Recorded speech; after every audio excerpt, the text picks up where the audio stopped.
Now, the greatest radio shows of all time. Suspense. The Shadow Node. Washington calling David Harding, counter-spy. Classic radio theater. The Great Gildersleeve. Fibber McGee and Molly. Dragnet. Gunsmoke. The Lone Ranger. Now, step back into a time machine with your host, Wyatt Cox. Good evening, friends of the Inner Sanctum. This is the city, Los Angeles, California.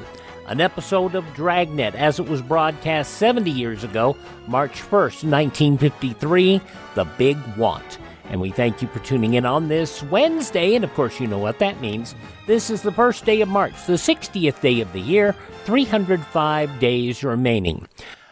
Georgiana, Massachusetts became the first incorporated city in the U.S. on this date in 1642. You may not know what Georgiana is. It's now York, Maine. The Salem witch trials began in Salem Village, Massachusetts in 1692. 1781, Continental Congress adopted the Articles of Confederation. The first U.S. Census authorized in 1790. In 1803, Ohio admitted as the 17th state of the Union.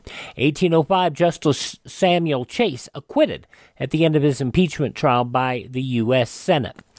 A convention of delegates from 57 Texas communities convened in Washington on the Brazos, Texas in 1836 to declare independence from Mexico.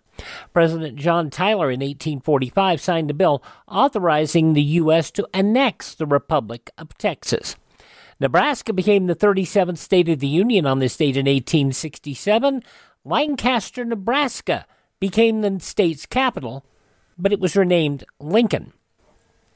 Yellowstone National Park, established as the first national park on this date in 1872. E. Remington and Sons in Albion, New York, started production of the first practical typewriter in 1873. On that same date, Henry Comstock discovered the Comstock lode in Virginia City, Nevada. Albert Berry made the first parachute jump from a moving airplane in 1912. The son of famed aviator Charles Lindbergh, Charles Augustus Lindbergh III, kidnapped on this date in 1932. A ransom was paid, but the body of the baby found 10 weeks later, just 4 miles from the home. It would be over 6 months later before the kidnapper would be captured.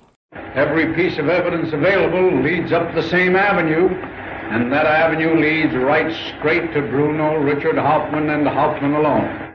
Bruno Hauptmann would be convicted of the kidnapping and executed in April of 1936 at the age of 36. Hoover Dam completed on this date in 1936. Ripley's Believe It or Not debuted on TV in 1949. Joseph Stalin's collapsed, having suffered a stroke on this date in 1953, and he would die 4 days later. Puerto Rican nationalists attacked the Capitol building on this date in 1954, injuring 5 representatives. Allen Fieldhouse at the University of Kansas hosted its first college basketball game on this date in 1955. In 1961, President Kennedy established the Peace Corps. I have today signed an executive order providing for the establishment of a Peace Corps on a temporary pilot basis. I'm also sending to Congress a message proposing authorization of a permanent Peace Corps.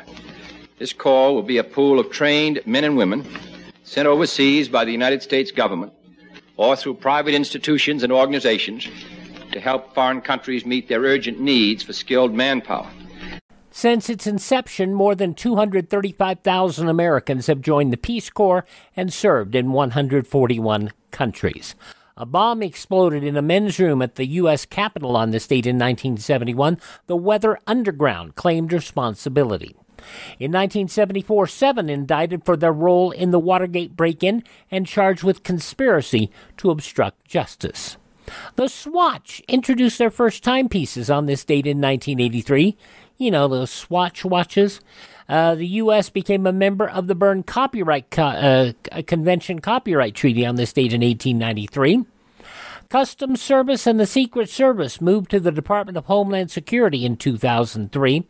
Terry Nichols convicted of state murder charges and being an accomplice to Oklahoma City bomber Timothy McVeigh in 2004.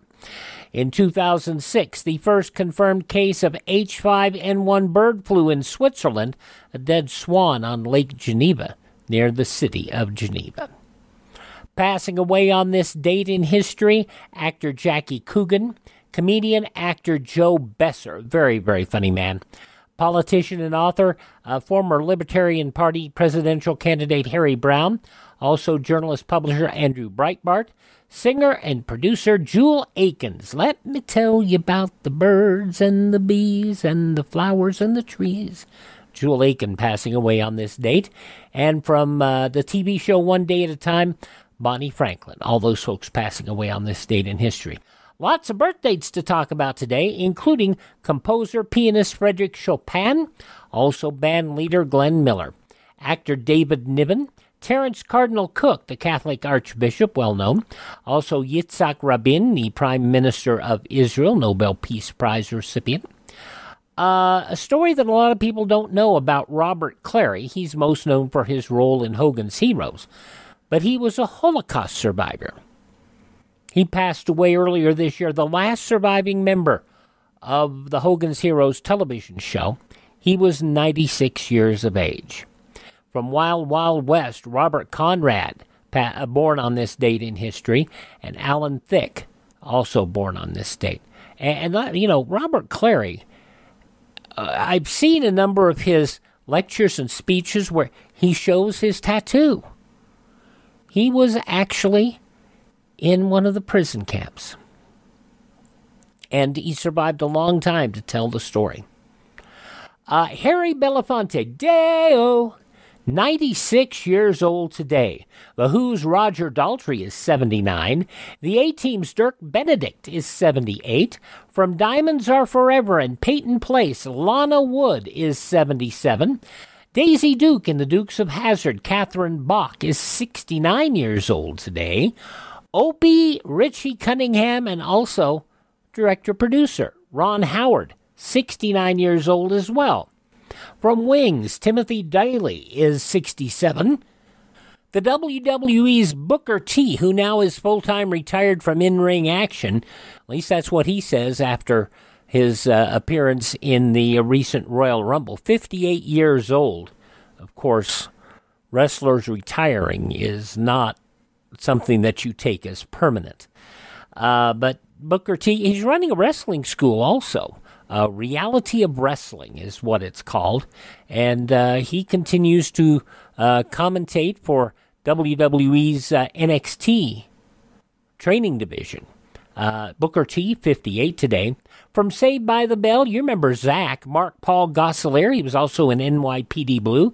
He turns 49 today. From Days of Our Lives and Supernatural, Jensen Ackles is 45. Won an Oscar for 12 Years a Slave. Lupita Nyong'o, 40 years of age. WWE's Big E Langston, he is still recovering from a broken, was it a broken neck or broken back? About the same thing. He's recovering, and from the way it looked in x-rays, one would have thought he wouldn't have stood up again. But he's up, he's ambulatory, but he's not in the ring. They're not letting him weightlift because of the injury hasn't totally healed yet. Big E Langston, 37 today. Keisha, 36 years old today. Emma with the WWE. Tennille Dashwood, 34. She's back with the WWE, I should say. 29 years old today, Justin Bieber. And he's suffering from some serious stress issues. Wish him the best. And from Criminal Minds, The Middle, and Young Sheldon, Ava Allen, 23. Those just a few of the people celebrating the first day of March as their birthday. And if this is your birthday... Hi, we're the Four Freshmen, and we just want to say... Happy birthday to you! And from 70 years ago today, March 1st, 1953, Jack Webb in an episode of Dragnet, The Big Want. Thank you for tuning in on this Wednesday edition of Classic Radio Theater with Wyatt Cox on your favorite radio station. Dragnet was still popular on radio in 1953, but it was gaining ground as being very popular on television as well. This episode, from the first day of March 1953, 70 years ago today, Dragnet entitled The Big Want here on Classic Radio Theater with Wyatt Cox.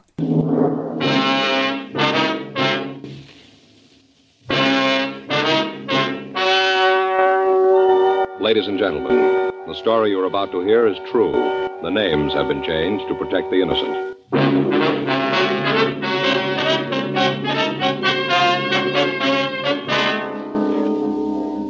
You're a detective sergeant. You're assigned to Bunko Fugitive Detail. You get a call from another city to pick up a burglary suspect. You know the name he's using. You know where he's living. Your job, pick him up.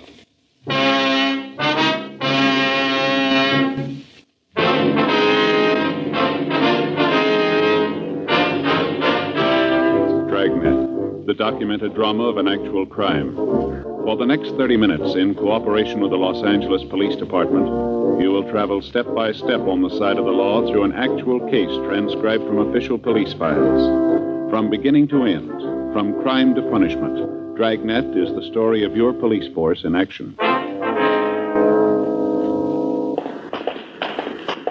It was Tuesday, June 4th. It was hot in Los Angeles. We were working the day watch out of Bunko Fugitive Detail. My partner is Frank Smith. The boss is Captain Steed. My name's Friday. We were on our way out from the office, and it was 9:42 a.m. when we got to the corner of Selma and Fountain. The Arizona Carlton Hotel. Guess we check over there, huh? Yeah, you got the mugs? Yeah, right here. I'm awfully sorry, Mrs. Hartfield. Yes, I know we say each room is air-conditioned. Well, yes, ma'am, but it is true. I know, ma'am, but the air conditioning is on full now. All right, ma'am. Yes, I'll send some right up. I'll be with you right away. Front. Here, boy. Get some ice water up to Mrs. Hartfield in 502 right away. Now, sorry to keep you waiting. It's all right, sir. What is it you wanted? We're police officers, sir. Here's our identification. There's nothing wrong, is there? Don't know what I'd do if anything else went wrong. The air conditioning unit went out this morning, making excuses. I don't know how much longer the ice water's going to hold out. What is it? What's wrong now? Do you have a Mr. George Richmond registered here? Probably gives his home address as Modesto. Richmond, let's see here. Wait a minute. Sir? How do I know you're what you say? Police department's always sending out circulars saying to be careful about this sort of thing. It's a respectable hotel, you know. How do I know? Well, here's our identification again, sir. I showed it to you before. Oh, Friday. How about yours? Yeah, here you are, sir. Uh-huh. All right. Can't be too careful. Your own office says that, you know. Careful. Anybody can come in here with a badge. Yes, sir. Now, if you just check the register for us, please. Yeah, sure thing. Oh, yes, sir. Mm-hmm. Here he is. Richmond, George, Modesto, California. Is he here now? No, checked out day before yesterday. Oh, excuse me. Yes, sir? Registration desk. Yes, Mrs. Hartfield. Yes, ma'am, I know that's what we advertised. Well, yes, ma'am, but it's on the way up. No, ma'am, I sent the boy myself. Yes, ma'am. I'm sure he'll be there. All right, Mrs. Hartfield. Yes, ma'am. I may quit. Now, what was it you wanted with Mr. Richmond? Well, you said that he moved out, huh? Yes, bag and baggage day before yesterday. You leave any forwarding address? No, I talked to him when he left. Didn't say a word about where he was going. Uh-huh. Was there anyone in the hotel he was especially friendly with? Anybody who might know where we can reach him? No, kind of kept to himself. Nice fella. Sure tipped good. Kept to himself, though. Uh-huh. Is there anyone around the place who might know where he was going? Bellboys, maybe the waitress in the coffee shop? Anyone? No, I hardly think so. He didn't eat here. Don't blame him. Well, thank you very much, sir. Here's our card. If you hear anything from Mr. Richmond, we'd sure appreciate a call. You bet. I'll give you a ring. You get any mail while he was staying here? No, nothing. Not even a phone call. Didn't use the room for anything but to sleep. Real quiet. Good tipper, though. Did he drive a car, do you know? No, not that I know of. Say, come to think of it, you might check with Ernie. Ernie? Yeah, he drives a cab, usually right out in front. He picked up Mr. Richmond one night. He might be able to tell you something. All right, sir. Thank you very much. If anything comes up, appreciate that call. Okay. Hope you get what you're looking for. Registration desk. Yes, Mrs. Hartfield. Let's go, Frank. Right. I know, ma'am, but the ice water's on the way up. I can't understand why it isn't there, but I am the manager, Mr. Fellow out there might be him. Yes? Yeah. Excuse me a minute. Yeah? Your name, Ernie? That's right. What can I do for you? Police officers. We'd like some information. I got a permit to park here. No, it's not that. We'd like to know if you remember picking up a George Richmond here. Oh. Richmond, huh? Yeah, that's right. Richmond. Well, name doesn't make any bells ring. What's the guy look like? You got those mug shots, Frank? Oh, yeah. Here you go. You a cop, too? Yes, sir. I'm an officer. Yeah. You kind of look like one. Hey, this the guy? Yes, sir, that's him. You remember picking him up? Yeah, seems I've seen him before. Yeah. Good tipper. Yeah, I picked him up. Let's see, a couple days ago. Drove him downtown. Sure, downtown. Remember where you took him? Gee, it was a couple days ago, like I said. Yes, sir. I haven't got the slightest idea.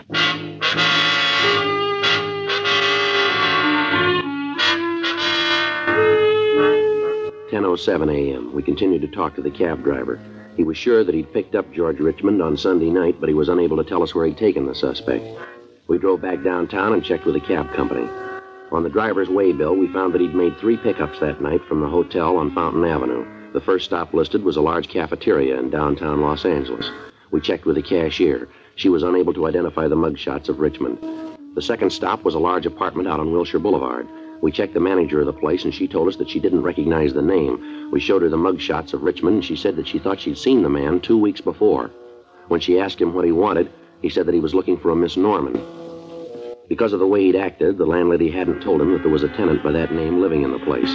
She gave us the apartment number of the Norman woman, and Frank and I went up to see her. Want to try it again? Yeah. Who is it? Police officers. What? Police officers, we'd like to talk to you. Just a minute.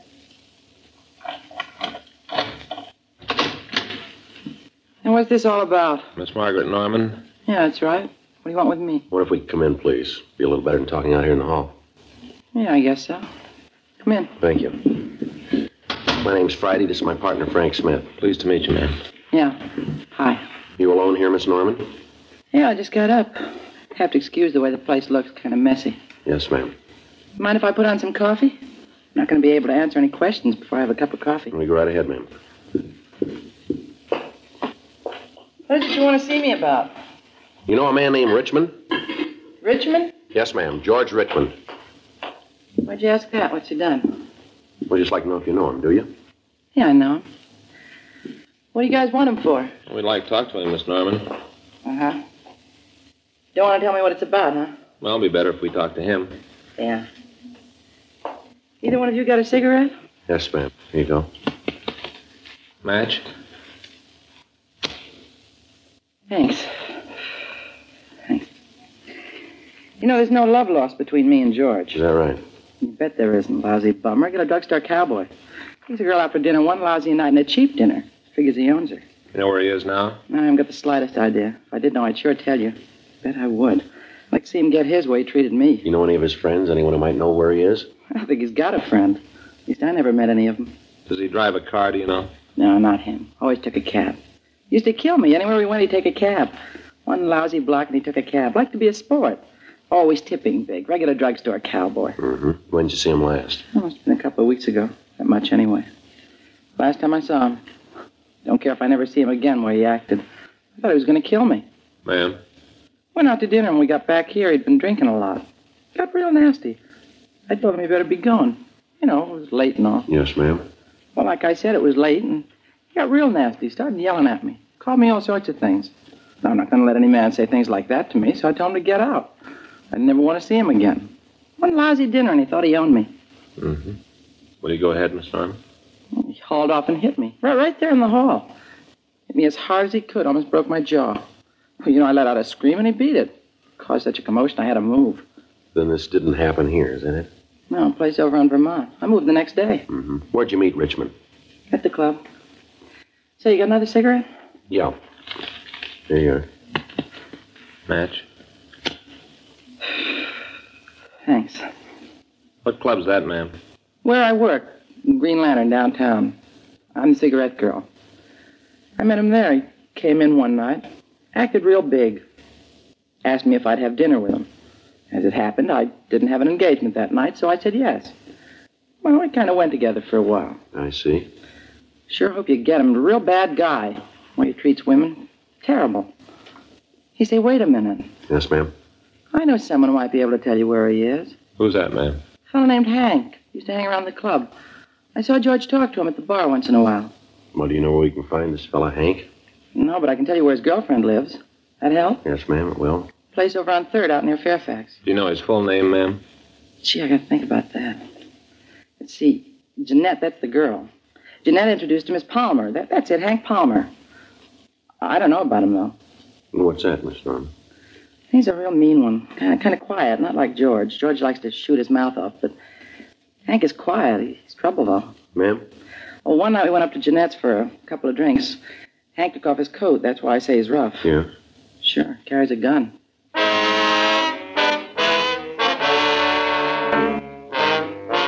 "70 years ago, March 1st, 1953, Dragnet here on Classic Radio Theater with Wyatt Cox. The news from that date follows these messages.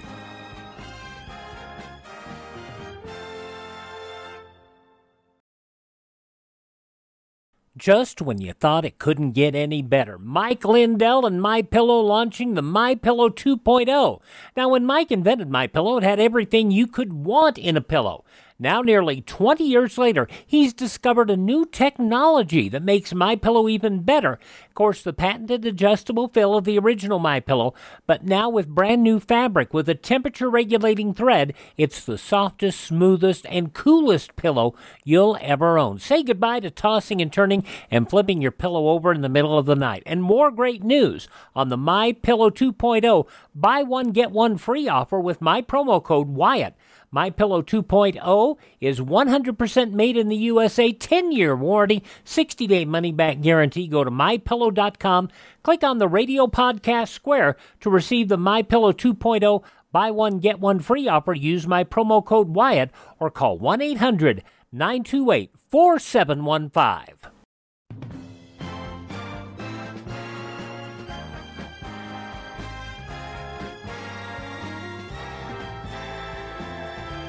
Thanks for tuning in to Classic Radio Theater with Wyatt Cox on your favorite station.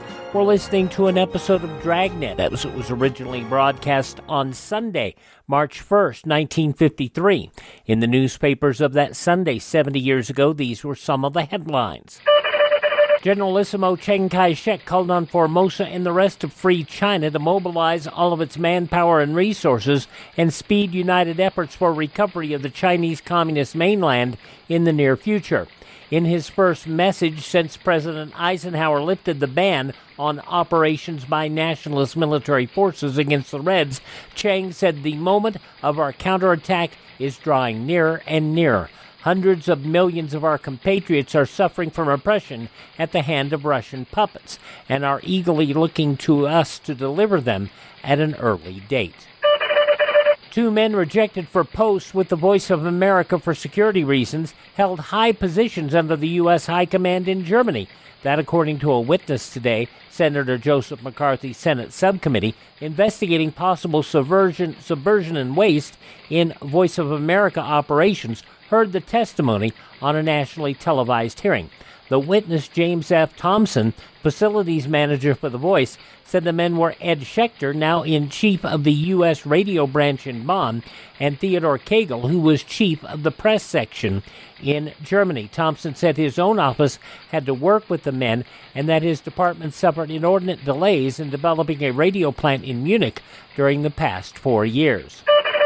The Democrat senator from Georgia, Russell, said today that self-styled liberals will carry the Democrats to disastrous defeat in 1954 unless they quit trying to drive the South out of the party.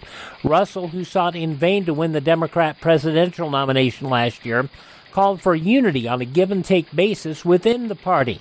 He said attempts by extremists, sometimes in and sometimes out of the Democrat Party, were to take over the party last year, succeeded only in driving part of the South out.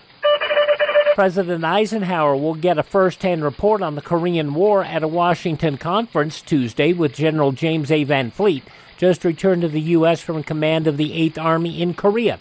The President and Van Fleet will meet at the White House during the noon hour, talk privately for a half hour, then lunch at the mansion with General George C. Marshall, a group of Pentagon officials, and congressional Democrats. Republican organization leaders discussed in private today how to speed up the processing of thousands of federal job applications without abusing the merit system or angering any patronage bosses. From 10,000 to 12,000 applications for jobs have been received by the GOP National Committee. Only about 1/4 of these have been processed, according to Chairman Wesley Roberts, after a meeting of the party's executive committee. President Eisenhower today presented to Bobby Jones a portrait he painted of the one-time Grand Slam championship of golfdom, and Jones remarked approvingly, "It's really something." And the president, his disappointment obvious, told newsmen when asked about his score that he shot about a 96 for 18 holes at the Augusta National Country Club. He added wryly, "I'll tell you, if I don't improve, there's going to be a regulation put into effect to make it against the law to ask me that question." Those some of the day's top news stories as reported in the newspapers of Sunday, March 1st, 1953, on your radio, Dragnet, which continues now on Classic Radio Theater with Wyatt Cox. 1:45 p.m. We got the description of Hank Palmer, and then Frank and I drove back to the city hall. We ran the name and description through R&I, but we got no make. We sent the name to George Brereton, CII, up at Sacramento. We got communication off to Washington asking them for information on Palmer. We also checked the name of Palmer's girlfriend through our records, but we got no information. We contacted Captain Steed and arranged for a stakeout to be placed on the apartment of Palmer's girlfriend, Jeanette Allen. 2 days went by. Palmer and Richmond failed to make an appearance. We talked to Jeanette Allen, but she couldn't supply us with any information as to the whereabouts of the two men. Descriptions of the men were broadcast. Informants were questioned. We contacted the Modesto Police Department, and they sent us all information on the places Richmond was known to frequent while he was in Los Angeles. The kickback from Sacramento and Washington gave us no new information on Richmond, but Washington had him listed as having 2 arrests for armed robbery and ADW in the East. Another week passed. The stakeouts on Jeanette Allen's apartment continued. No sign of either of the men. Sergeant Al Panoges of the Bunko Fugitive Detail worked with us in trying to trace their movements. On Saturday, June 15th, we got word from an informant that Richmond and Palmer had been seen in town. We checked with the stakeout at the apartment, but they'd seen nothing of the two men. Frank, Al Panoges, and I drove out to relieve the stakeout. Hey, Panoge. Yeah, Frank. Sure hot in this room, isn't it? Air just laying there. Yeah. Paper says it's the hottest June 15th on record. Say, Miss Allen. Yes, Sergeant? Now, you haven't heard from Palmer at all since he got back, is that it? No, not a word. I don't really believe he's in town. I'm sure if he was, he'd look me up. Never done this before. Uh-huh. Say, would it be all right if I got a glass of water, miss? Sure, help yourself right out in the kitchen. Thanks. How about you, Joe? Want some? No, thanks. Al? Yeah. Joe? Yeah? Cab stopping out in front. Man getting out. Might be one of them. Guy's wearing an overcoat. On a day like this? You come in here, Al? Yeah. Yeah, cab's pulling away. Okay. You want to take that side of the door, Frank? Right. You better go into the bedroom, Miss Allen. You think there's going to be some trouble? Well, it depends on the way he wants it. Oh, well, I guess you know best. I hope not. All I need is to have to move again. Somebody in the hall. He's stopping. All set? Right. Who are you? You Hank Palmer? Yeah, so what? Police officers. Lousy cop! Joe, he's got a gun. I'll get him. All right, hold it up, Palmer. Stop or I'll fire. Get away from me, cop! Hold it up, Palmer. All right, mister. Come on, pull out of here. Come on, go!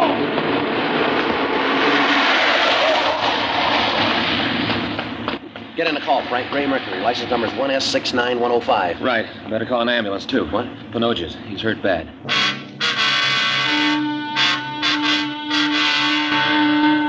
June 15th, 8:40 p.m. Sergeant Al Panoges was removed to Georgia Street Receiving Hospital. His condition was listed as critical.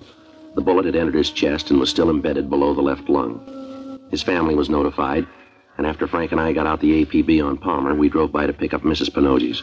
We dropped her off at the hospital, and Frank stayed with her. Palmer's description was put out, as was the description of the car he'd commandeered to get away. I ran the number through our DMV and found that it was registered to a William Evans, 1627 East Poinsettia, Hollywood. Along with Sergeant Ullery, I checked out the address. Mrs. Evans told us that she hadn't seen her husband for several hours, that when he left the house, he had told her that he was going to a lodge meeting. We got a description of him and got out a local and an APB on him. I called the hospital and found that they'd operated on Panoges, but that they were unable to remove the bullet. His wife collapsed. Frank had her taken home, where she was cared for by their family doctor. 12:46 a.m. A radio car out in Chatsworth picked up Evans. He told him that Palmer had forced him at gunpoint to drive him to the valley. There, he'd forced Evans from the car and driven off. Evans couldn't give the officers any idea of where the suspect might have been headed. 2 hours later, the car was found abandoned on Spring Street. It was placed under surveillance, and a dragnet of the downtown area was started.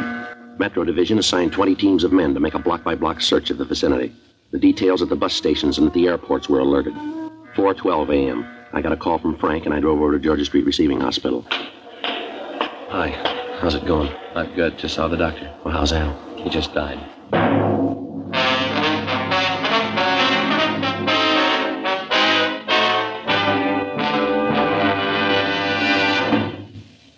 You are listening to Dragnet, the authentic story of your police force in action. From 70 years ago, March 1st, 1953, Dragnet. The conclusion next on this Wednesday Classic Radio Theater with Wyatt Cox on your favorite radio station. On Thursday's Classic Radio Theater with Wyatt Cox, William Gargan, starring as Barry Craig confidential investigator, March 2nd, 1955, 68 years ago, Sweet Larceny. Exercise can be beneficial or it can kill you. One guy I know walked himself to death, but still it figured, seeing as the walk he took was the last mile. That's coming up on Thursday's Classic Radio Theater. The story of William Gargan is sad. Smoking took his voice box at a very, very early age and right at the precipice of a wonderful acting career. All right, let's cover the conclusion of Dragnet starring Jack Webb, 70 years ago, March 1st, 1953.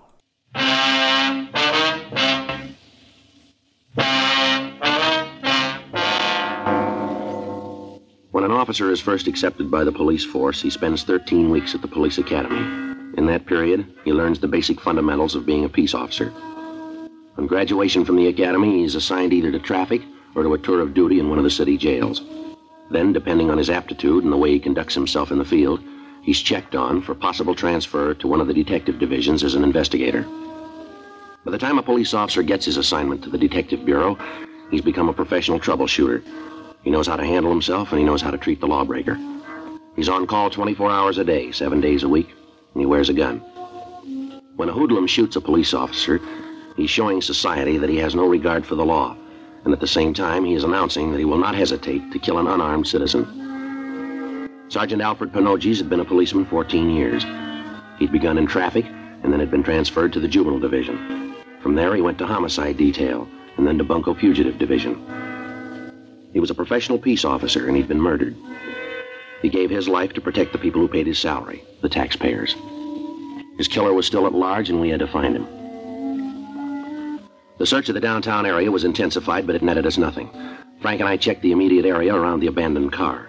In talking to the people in the vicinity, we found a newsboy who had seen Palmer park the car. He said he was unable to tell us where the man had gone, but he said that he thought he might have gone into a bar near the corner. We checked the place, but the bartender was unable to give us any information. 2 days passed. We rechecked the known hangouts of the two men. Neither of them had been seen. Tuesday, June 18th, we got word that Palmer had been seen entering an apartment house on South Alvarado. 10:14 a.m. Frank and I drove over to talk to the landlady. Palmer and Richmond. No, I don't think I know them. Why don't you take a look at these pictures, Mrs. Holbrook, see if you recognize them? Sure. There you are. He's a mean one. Haven't seen him, though. This one. Ma'am? This one. I know him. Which one's he? Well, that's Richmond. No, that's not his name. Told me it was Reichman. Said it was John Reichman. Lives up in 206. That's in front. Is he in now, ma'am? No, he went out this morning early. First time in a couple of days he went out early. You expect him back soon? Oh, I don't know right off. Might be. I don't generally know when they're coming back. Don't keep tabs on them, you know. Them? Yeah, tenants. A nice bunch, most of them quiet. Had a full place last 2 years. Uh-huh. How long is this, Reichman? Yeah, that's it, John Reichman. How long's he been here? Oh, he's kind of new. He took over the room from a friend of his. Yes, ma'am. Does he have any friends in the building? Anyone that he sees quite a bit of? Well, now, there's a girl in 306. He sees quite a bit of her. Well, who's that, Miss Holbrook? That'd be Barbara McIntyre. Nice girl. Dancer. Works downtown at one of the clubs. She in now, would you know? Oh, she should be, yes. Hardly ever gets up much before noon. Hardly ever. She works late, you know. Yes, ma'am. Does Richmond drive a car? Richmond? Oh, dear, now. Well, I don't know. I don't think so. Seems like he's always coming home in a cab. Comes in at all hours. I don't think he's going to last here. Why do you say that, ma'am? Because I don't think he will, that's all. Plays the radio late, makes noise, you know. Then there was a fight. The girl didn't want to do anything about it, but I certainly think she should have. Well, what's that about, ma'am? Oh, one night, let's see, it must have been about a week ago. Reichman or Richmond or whatever his name is came home and he was, well, he'd been drinking quite a bit, you know. Yes, ma'am. Well, he went up to the girl's apartment and they had an awful brawl. Screaming and yelling, an awful brawl. I went up and asked her if there was something I could do, but she yelled through the door and said no, that everything was all right. Of course, it wasn't. Ma'am? Well, the next day, the poor thing had a black eye that just wouldn't stop, all bruised up. Had a bandage right here on her forehead. Must have hit her awful hard. No, sir, I don't think he's going to last. Mm-hmm. And you're pretty sure that you haven't seen this other man, though, are you? Well, let me see that picture again. Mm-hmm. This one? No, I'm positive I never saw him. Of course, that don't mean he wasn't here. Ma'am? Well, like I said, I don't pay much attention to them. They pay their rent, and I don't bother them. They come and go as they please. Say, what do you want them for? Is it about that, Mr.? Richmond? Yeah, is it about him beating up that poor girl? No, ma'am. I should have known about him. No, sir, he ain't gonna last long around here. I wonder if we could see his room, Mrs. Holbrook. Well, I guess it's all right. I'll get the key. All right, ma'am, thank you.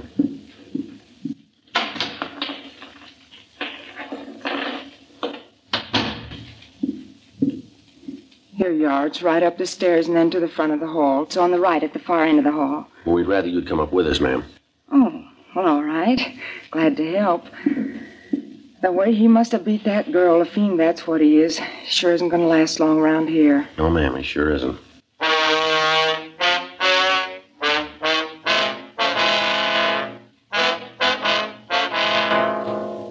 Before we looked at Richmond's apartment, we tried to check with his girlfriend. We found that she wasn't in. The manager let us into her apartment, but we found no indication where she might have gone. Then we went downstairs and searched Richmond's place. He wasn't there. The landlady stood by when we searched the place. In a closet, we found a small arsenal, a gas grenade, a sawed-off shotgun, and 2 boxes of shells. There were also several revolvers, along with over 150 rounds of ammunition. We called the office and arranged for a stakeout on the building. Sergeants Ullery, Gerard, Gilmore, and Miller came out. Gerard and Gilmore covered the front entrance. Ullery and Miller were stationed at the back of the building, and Frank and I covered Richmond's room. The residents of the apartment were warned to stay inside their rooms and to keep their doors locked. 10:30 p.m. There was still no sign of the suspects. We waited. 11 o'clock, 11:15, midnight. Joe? Yeah? Looks like it might be them. Cab pulling up in front. How about Gerard and Gilmore? No, can't see him from here. Yeah. Looks like Palmer and Richmond. He got the girl with him. Where is she? She's walking between them. Makes it tough, huh? Yeah. Well, I won't try to take him on the street this way. They're coming in the building. Uh-huh. They should be here pretty quick. Yeah, figures if they're coming here. Upstairs. Girl's apartment, huh? Sounds like it. What if they went in with her? We'll just have to wait. Wait a minute. Somebody outside there in the hall. Yeah. Hold it. I don't feel right, I tell you. It's too quiet. Something's up. All right, mister, let's hold it. Cops, George, beat it! Go! All right, give it up, Palmer. Well, they made the street. Gilmore and Gerard should get him. In that car, Joe. Let's go. Looks like they're in that store. You want to cover me while I try to get over there? All right, take it easy. Right. You all right, Frank? Right. All right, I'm coming over. I'll cover you. You see Gilmore and Gerard? Yeah, they're behind the Buick over there. Come on out of there. Richmond, Palmer, come on. Throw the guns out. You come in and take us, cop? Give it up, Richmond. You're at a dead end. There's no way out of there. Then we'll make one. They're coming out, Joe. Okay, I quit. You got Richmond, I quit. Now don't shoot anymore. Please don't shoot anymore. You won't shoot anymore, will you please? Throw that gun out here. Come on. All right. Here it is. I'm throwing it out. Now don't shoot anymore, please. Got it. All right, I'll check Richmond. Right. I haven't got any gun. I gave it to you. I'm hurt. Can't you see that? I'm hurt bad. I told Gilmore to call the ambulance. Richmond's dead. How about this one? Well, he's hit. I don't know how bad. I should have known not to kill a cop. I would have been like this if I hadn't killed that cop. I didn't mean to. I got scared. That's all, scared. You can understand that, can't you? Yeah, you want to shake him, Frank? Yeah. Watch it, Frank. He's got another gun. You all right? Yeah. Palmer? Palmer. I'll check him. How about it? He's dead. Look here, Jack. What's that? Had these in his pockets. Must be 50 or 60 rounds of ammunition there. Yeah. Doesn't look like he was ready to quit. He was ready.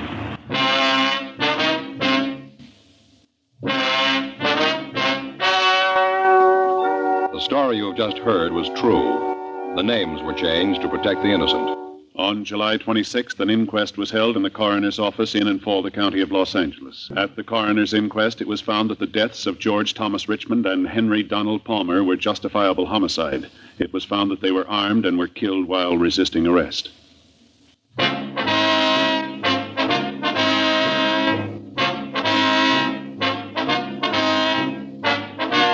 You have just heard Dragnet, a series of authentic cases from official files. Technical advice comes from the Office of Chief of Police W.H. Parker, Los Angeles Police Department. Technical advisors Captain Jack Donahoe, Sergeant Marty Wynn, Sergeant Vance Brasher. Heard tonight were Ben Alexander, Joyce McCluskey, Paul Richards.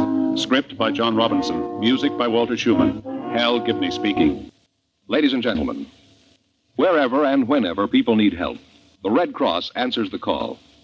When a flood-stricken family needs shelter, when a crippled child must learn to walk and play, and when a wounded soldier needs blood, the Red Cross is always there. Now, the Red Cross needs your help.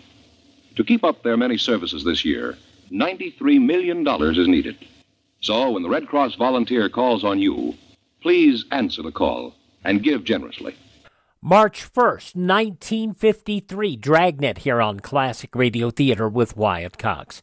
Thank you so much for listening. Please thank this station and support their advertisers. It's their kindness and courtesy that allows us to be with you each and every time we roll around here on your favorite station. Miss a day, you don't have to miss a single show. All of our shows are available at classicradio.stream. classicradio.stream. You can stream our shows, learn about building a classic radio collection of your own. You can contact me, find our social media links, and if you'd like to support the show even more, you can buy me a coffee. That buy me a coffee money goes toward helping us acquire additional classic radio collections and keep our distribution channels up and running. That's classicradio.stream. And folks, tell all your friends the greatest radio shows of all time are right here at this spot on the dial. Classic Radio Theater with Wyatt Cox on your favorite radio station.